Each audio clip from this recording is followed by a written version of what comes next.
Hello, everyone. It is Monday. It is news recap time. Time to talk about a week's worth of Transformer news that we need to catch up on. And I feel like at this point, I've done news roundup so regularly that I really need one of those like cheesy old style news intro things as a bumper. But we'll worry about polish later. Right now, we've got a ton of stuff we have to catch up on. And it's almost all toy reveals. Like there's been a ton of stuff revealed in the last week, and nothing weird really cropping up that I can throw in. It's just like all raw reveals. So we're gonna start just by updating on Deathsaurus, who has only been in existence for about 3 days as of this recording, and the funding is already almost halfway to its initial goal. Over 5,200 people out of 11,000 needed. This will get funded. There's no doubt in my mind this will get funded. So for those keeping score at home, the Engine of Vengeance is ending today, and it's nowhere near what it needs in order to actually get funded. I don't know. Well, it says a lot. One, the stock on Ghost Rider isn't really that high right now. It's been 5 years since he showed up in the MCU. And this particular iteration of Ghost Rider is not the most popular, really, so we shouldn't really be surprised. Also, I'm starting to notice that licensed Haslab stuff struggles a lot more than things that are all in-house. You know, the Transformer ones so far have all funded. Starsaber funded easily. Deathsaurus is funding easily. Everything G.I. Joe funds almost immediately. So it all seems to end up like the failed side almost always seems to be on licensed stuff. And it makes me wonder if the licensees are asking so much of a cut from what the project pulls in that it's becoming impossible to satisfy.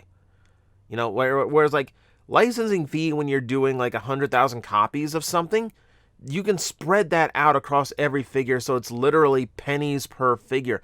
But, you know, when only maybe like 9,000, 11,000 are going to get made, all of a sudden, like, you still need the exact same licensing fee for a run of 10,000 toys as you need for a run of 100,000 toys. So you've got a massive chunk of that money that's going into just paying the people who allow you to make a toy of their thing. And I feel like, especially when it's Disney involved in that chunk is probably significant. So, who knows? Yeah, it just seems to be like a Haslab problem in general. I've already talked about Haslab a couple times. I don't want to make a whole other video just to go, oh, hey, another one failed. But it is good to see that is not happening to Deathsaurus. Looks like he's easily going to make the mark. Very, very happy to see that. If you're wondering where the block prototype that we saw is, it is, well, at least last week, it was in London, being shown off at London ComicCon 2022. Everything was, you know, like, again, remember, a block model is basically just to show where the parts go and how big all the parts are going to be. It is not representative of the final product. It is just meant to, it's basically proof of concept to show where everything is going to end up and how big everything has to be for proportions, clearances, etc. So this is like a fully working Deathsaurus prototype, but a lot of the tech detail, and a lot of the greeble, a lot of everything that's going to make this toy pop is not sculpted in yet. All right, so we acknowledge that. All right, so this is not like the official prototype, but man, it is still impressive to see. This thing is a big, beefy boy. We're going to talk about that in a bit, but first we need to talk about something else that dropped at London Comic-Con 2022, and that is like the talk of the week. Holiday Optimus Prime was announced. This might be the most random release I've ever seen. So, yeah, we have what it looks like. It is a candy cane striped Optimus Prime with some green highlights, green windshields, which is going to make driving interesting, I feel. Yeah, it is a bizarre one. So, first off, the trailer is such a disappointment. Like, the trailer on Earthrise Optimus is already a disappointment, and then you just do this. Like, there's there's so much potential in this. You know, like this could have been like a toy factory inside of Optimus Prime's cab. You know, you could have given him like little tools or something. You could have put like a, you know, you could have even put like cast a crayon that like fits on that little peg, and then he's just holding up the arms like the robot's building the crayon toys. Something. This could have been clever. No, it's just all white, plain, boring. Moving on. This is fascinating to me. So we have, yeah. So we have. It's an Optimus Prime of unknown origin. This is strange because it is 100% new tooling, as confirmed by Hasbro. There are no like reused parts in this whatsoever. Even those even the Earthrise, even like the legs of our current Optimus Prime that have survived since Siege, even those are gone. It is 100% brand new, and it's an interesting tooling for Optimus. You see the back wheels end up as a backpack. You see the front of the vehicle has become his legs. It's a little reminiscent of Hero Optimus Prime if the actual like cab section was reversed. You know, I could absolutely see this. I could see like retooling could actually like flip that around to make those like feet go like make those legs go the other direction if this was ever going to be a Hero Optimus Prime at some point. But yeah, it's a very different take. It's a very weird. It's such a weird thing to get a novelty Optimus Prime release, and then on top of that, it is a brand new mold Optimus Prime. That's extra weird.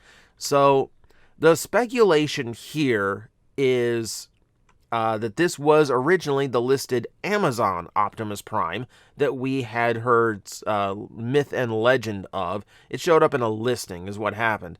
So when we look at this, like, you can see VNR. VNR is a Volvo brand. Hey, guess what? I did actual research for this. I did research for once. VNR is an actual Volvo brand of semi-truck, and it is one of the trucks used by Amazon for their deliveries. So this absolutely feels like it was supposed to be that Amazon Prime. Don't know if it got delayed, canceled, or whatnot. But when you produce a brand new mold, especially a licensed mold, you got to use it somehow. So apparently this is how they decided to use it. I know a lot of people are way into this. I don't think it's not my thing. It's a little bit too gimmicky for me, but if you're into it, awesome. I'll wait for the eventual repaint because I do think they confirmed it was going to be redone at some point. So we talked about those. So let's go into a little bit of actually, do we have? Yeah, we have one more thing they revealed officially. So just to get this out of the way, we've already seen it, heard about it, talked about it multiple times. Magnificus 4 Generation Selects was officially revealed. He's a black and gray Perceptor. No surprise there. Nothing really special or flashy about it. He's just up and he's alive now. So we can officially acknowledge that this toy exists.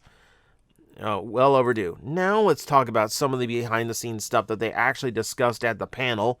So, for starters, Holiday Optimus Prime, inspired by the Christmas Star Wars projects. If you've seen those, it is just basically Star Wars figures repainted in holiday deco. They've done some.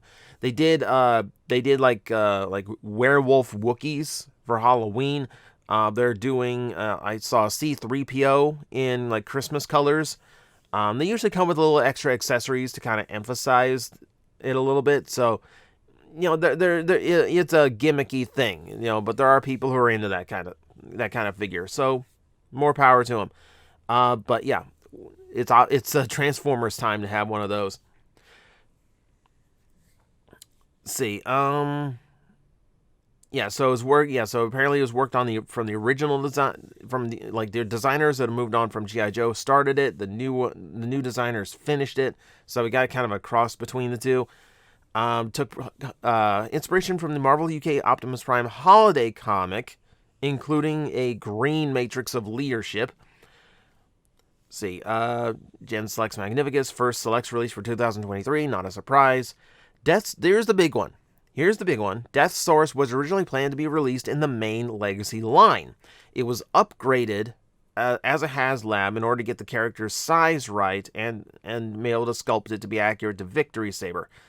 It was also designed by Hisashi Yuki at Takara Tomy. And that's the same guy who worked on Masterpiece Star Saber and Haslab Victory Saber. So good all around. So there's a few different reports on this. So like, just let's make sure everything is clear. So apparently, from what I gathered, Haslab Deathsaurus was originally going to be a leader class toy in Legacy, but they decided that they wanted to make it as good as they can. They wanted to make it properly. They wanted to make it right if they're going to make it at all. So it became Haslab, so it could be as big as Victory Saber, which I think even at Commander class would have been a stretch. Because of Deathsaurus' size and bulk, I'm not sure that you could have even gotten him in as a Commander. And let's be clear, the only reason he comes with all of his accessories, the bow mode for a lion breast or lion chest that we're going with now, the arrow, the ball and chain, his blaster rifle, his throne. The only reason he comes with any of that is because he is Haslab. All of that would have been stripped away at the retail release. I would be surprised if the Breastmaster gimmick actually worked at retail release, just because it is such a involved gimmick to engineer. And it's 2 extra transforming figures. We've heard from designers how even simple Target Masters really increase the budget needs for a figure. So I'm not really sure if that would have worked out if it was a retail release either. So this is probably for the best. I mean, it's going to suck for those who miss out on it, but you got a month and a half to get in on it. So it's not like you didn't have an ample window. But yeah, it is super cool. It is super cool that the decision ultimately is it's got to be right. If we're gonna make it, we're gonna make it right. So I'm for this. Let's see. The painted model should be shipping to Hasbro next week. So the Haslab page, like the Haslab page, shows the actual fully sculpted prototype that's in Takara's possession. It's going to be painted, shipped to Hasbro next week, so which means we're probably like 2, maybe 3 weeks away from getting a good look at this guy in color. So we'll see. But yeah, like, I'm super excited for this thing. Of course I am. All right, London Comic-Con also showed off a whole bunch of Earthspark toys for the first time, and now the actual official stock images for them are out. There's a couple different galleries, a couple different ones, so we're going to focus on this gallery because there's something else interesting in this. So, yeah, so we have the first toy for Soundwave, which actually looks pretty good considering it is a one-step flip changer. By flip changer, apparently you just, like, flip this thing into the air and it transforms into the vehicle mode, which is interesting. Usually they go into the robot mode when you trigger a one-step transformation, but kind of neat. Yeah, and yeah, I'm kind of eager to see how these things work. Swindle is also a one-step flip changer. I want to say, like, the product descriptions made it sound like this thing has to hit the ground in order to, like, shock it into transforming, which seems like would be the end of the toy very quickly if that's exactly what happened. But I can't imagine, like, how it would transform in the air unless, like, you're holding a trigger and then you let go of it. I don't know. But it sounds like a cool trick. I actually want to see it function. Yeah, and you know, they're just gimmick figures that auto transform. They don't articulate, they don't have accessories. It is all just a big flippy trick for kids. But you know what? I've actually kind of learned to appreciate the engineering that goes into those lately. And sometimes they're fun, you know? Sometimes, like, simple little gimmicky toys are kind of neat. All right, so Deluxe Class Optimus Prime on display as well, looking really, really nice. That one has better stock images now. Deluxe Class Shockwave, which is a repaint of the actual Cyberverse Deluxe Class. We haven't seen any indication that Shockwave is in the show, which leads me to believe this is just filling out the line just to get something else on the shelf for now. I kind of like how it takes inspiration from the Action Master Shockwave a little bit with the orange. That's a little bit different. It's a little bit different. So, yeah, good for Action Master collectors, I assume. The Warrior Class Megatron, I'm actually kind of surprised because the Deluxe Class is part of the first wave, and now apparently in what's supposedly going to be Wave 2, I think. The Warrior class is already going to introduce Megatron again. It's a weird choice. It's a weird choice. Like, I would think you'd separate the two out a little bit, because this is like, for $5 less, this is just an inferior version of the Deluxe that, I assume a lot are already going to have by the time this one comes out. So, I don't know. I would have separated it out a little bit further, but that's just me. But the big takeaway here is our first look at Warrior Class Thrash, who looks fantastic for a Warrior class. The main 5 points of articulation, you can see a swivel neck, as well as 6 ball joints, and then the hinge knees. So it looks like he can articulate pretty well here. And I'm actually surprised. I thought the sidecar would integrate into his robot mode a little bit more, but no, it's a separate piece. So all that engineering goes into a pretty nice bike and robot mode. I'm really kind of surprised it comes across so nice at the Warrior class. The stock photo is a little bit mistransformed. The gun barrel on the sidecar is still sticking out in vehicle mode. You can see where it is supposed to hinge away. But yeah, it's pretty cool. Like, it looks like it does a lot for a Warrior class. I'm actually kind of impressed, and it looks really, really good. And I'm actually kind of surprised they got that design to work at a Warrior class level. So I'm really impressed here. All right, so there is something in this topic that I want to talk about, but it is potentially big spoilers for Earthspark. So I'm going to tell you to either mute the video if you're being really cautious, but all you should have to do is scrub through the video on the YouTube timeline until these big white boxes vanish. So, all right, so if you want to completely avoid spoilers, just skim through the video. It shouldn't play the audio when you do it. Just skim through the video until the preview thumb doesn't have this image up anymore, and then you're good. So you've been completely warned. So this is just basic product description. It's a thing they're going to copy and paste to post on Hasbro Pulse and Amazon. Nothing really surprising, shocking, or revealing. It's most of this doesn't even have any kind of character stuff in it. But when we get to Megatron, things change. So I didn't point it out because I wanted to leave it for this little spoiler section.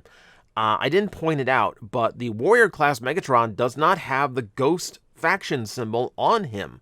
He's got a standard Decepticon logo. Now, if we look at the last line of this description, the blaster also attaches to the top and bottom of the toy when in armored aircraft mode. So kids can imagine helping Decepticon forces take down the Autobot forces with the villainous half-human, half-robot Dr. Meridian Mandroid. So this could be just a generic copy, just like standard stuff, like, oh, it's Megatron, he's a Decepticon, of course he's going to be a bad guy fighting the Autobots. This could be someone who just isn't clear on the storyline of the show, just putting on the same generic guff that you would normally put on any kind of Transformer action figure if you didn't know any better. Or this could be really telling. The fact that the Ghost logo is not on this Megatron, and the fact that it is explicitly describing not only fighting Autobots, but also teaming up with Mandroid. Alright, so the good guy Megatron we see in the trailer could be a ruse, or it could be the change of heart is short-lived, one or the other. I'm kind of hoping this is just an error by the people who wrote it, because I'm really interested to see this Megatron, even if it is just like in a weird way. I kind of wouldn't be against a heroic Megatron in a show, even if it's just for a little while. Even he's like, I kind of want it. Because it's different. Because it's different than every other story we've told. So we will see. We've actually have to have Earthspark debut and actually watch it before we know for sure. But it does seem weird that this exists. If only because that Decepticon symbol is so blatant on that figure. There's no attempt at all to put a Ghost logo on him. Alright, so we will see. Alright, spoiler section over. We're going to be talking about BotBots now, because BotBots are back. We've found pictures of the actual packaging for the vehicles for BotBots. BotBots is officially expanding to a vehicle size class. The Raceroni and the Out of Controller, which is a far better name than Raceroni. Transforming vehicles turns from stuff into stuff with vehicle parts. Not too bad. Not too bad here. I want to say when I saw the original stock photos, it was the I want to say it was the controller that looked really cool to me. Like the pepperoni, like the pizza racer is just kind of meh. It's just because the transformation isn't as strong in that one. Yeah, and now we're just getting like everything for BotBots. Like here's the checklist for the next series of BotBots. A lot of repaints, but a lot of new stuff too. See, here's another set if you want to keep track of your Hunger Hubs and Gamer Geeks faction. Look, this is the set that's going to have the little pixelated Autobot logo as a transformable. Speaking of BotBots, we also do have like in-package images from the upcoming multi-packs.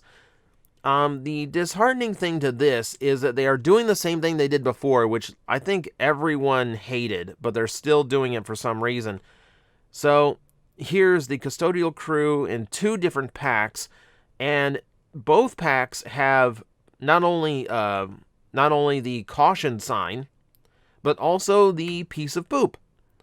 Both of them, see, we couldn't stand this when they did it for BotBots before, especially buying online. This made it a nightmare because retailers, especially Amazon, they're gonna let you pick which pack you get. They're just gonna send you a random pack because to them it's all the same SKU, it's all the same serial number, barcode, whatever. They don't care. So if you're trying to collect all of them, it gets really frustrating, especially if you are in an area where the stores aren't stocking these. And they do it because they want kids to have spares to trade, but that never made sense to me because if everyone's got the same spares, why would anyone be trading?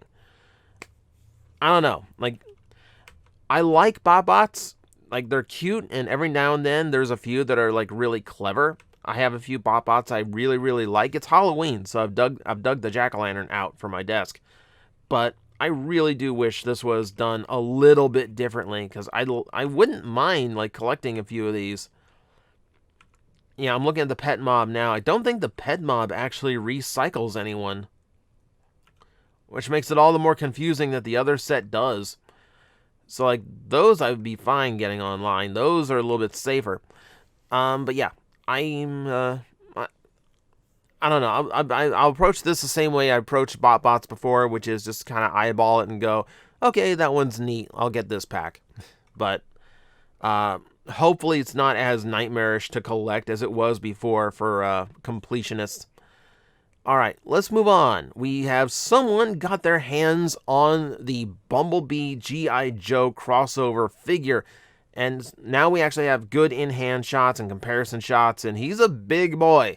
You can see with Bulkhead in the back, he's much bigger and bulkier than your standard Voyager class toy. Not quite leader. I think he'd fall somewhere in where like we used to call like ultra class toys, somewhere between Voyager and leader. Maybe by sheer bulk, he'd end up being a leader class toy if that's how he was being presented. But for whatever reason, whatever your reasoning is, so yeah, he's a big bulky boy, and yeah, I will admit, like, I'm not a fan of how the robot mode looks, especially the gigantic tires just hanging off of him. That looks like really articulation restrictive. It's a little bit, I don't know, maybe a little bit too hard edged for me. But man, like the striker mode is so good. There's like nary a bit of robot mode kibble anywhere on him. It's actually a really impressive engineering job. I mean, it's a G.I. Joe crossover, so with him and Megatron, you can both tell the priority was getting that vehicle mode right. You know, they knew they could do the robot any way they wanted, as long as the vehicle mode was right, because that's G.I. Joe's thing, is accurate, good-looking vehicles. Yeah, fits a standard G.I. Joe. The only presence of Bumblebee is the back bumper, which, okay, that's fine. Yeah, I'm still not really sold on these. Like, I was never a G.I. Joe kid growing up. You know, it's one of those things where like I kind of like respect the franchise, but I'm not a huge fan of it. So I don't know. The more I thought about these, the more I thought like, you know, it's a really cool novelty. I'm glad they finally did some G.I. Joe Transformer official crossover toy the way everyone always wanted them to do. But it's not going to be for me. If I'm being completely honest here, it's just not my cup of tea, not my kind of style, which is disappointing. Like, I feel like if they did the Megatron better, if it was like smoother and like wasn't so concerned with both modes looking like spot on accurate to how they looked, I think that was a huge hindrance. Bumblebee is more the direction that I would have wanted, where like just make the robot whatever and just focus on making it a good toy. But who knows? They might, if this continues, they might do something that piques my interest a little bit more. But that is wishful thinking at best, because I've heard nothing new about any others besides these. All right, last but not least, well, it's Super 7 reaction, so it's definitely least. But we do have the new stock photos for the new movie-based wave, and this... Okay, so the rest of it is just like general, like we know what we're doing with here, right? The Sharkticon, Ultra Magnus, Cyclonus, you know, that's all basic point articulation, but they look really close to animation model accurate. So if you just want one little one hanging on your desk, that's fine. I've got a little Blitzwing on my desk. You know, I know there's collectors of these, but man, I could never understand them. They do, for how expensive they are, they do nothing. They do like next to nothing. I don't understand how they're so expensive when they're usually only like 6 pieces. But, of course, this wave is very different because it does feature a little bit of a major thing. So, for the first time ever, the original toy design of Unicron is going to be available to buy as a physical item. It is just a static reaction figure, which means just basic point articulation. But the fact that it exists is hilarious to me. The very fact that some version of G1 Unicron is going to be a thing. And it's so weird to me, because look at the rest of the wave. It's all animation accurate, but then they went toy accurate for Unicron. Which seems weird to me, and in my head I want to say it's because they didn't want to bother, like, dealing with the wings as part of the engineering and part of the packaging. Best I can assume. But, yeah. The fact that this Unicron exists, I think, is actually pretty cool. Do you want to see the most useless stock photo ever? Do you want to see, like, the most useless stock photo that you've ever seen in your life? So, take a good look at this one. Remember the details. Right? You paying attention? There you go. There you go. If you ever feel useless or worthless, just keep in mind, this stock photo exists alongside this one. Thank you, Super 7. I understand the concept of 6 inches. Of course, don't make that joke. There's a joke in there to be made. Don't make it. I don't know, it made me laugh. The rest of it looks fine. Yeah, I've got that Sharkticon, if that's one of those I find if I find one of the, like a bunch of those on clearance, that's going to be a purchase. That's going to be a good purchase.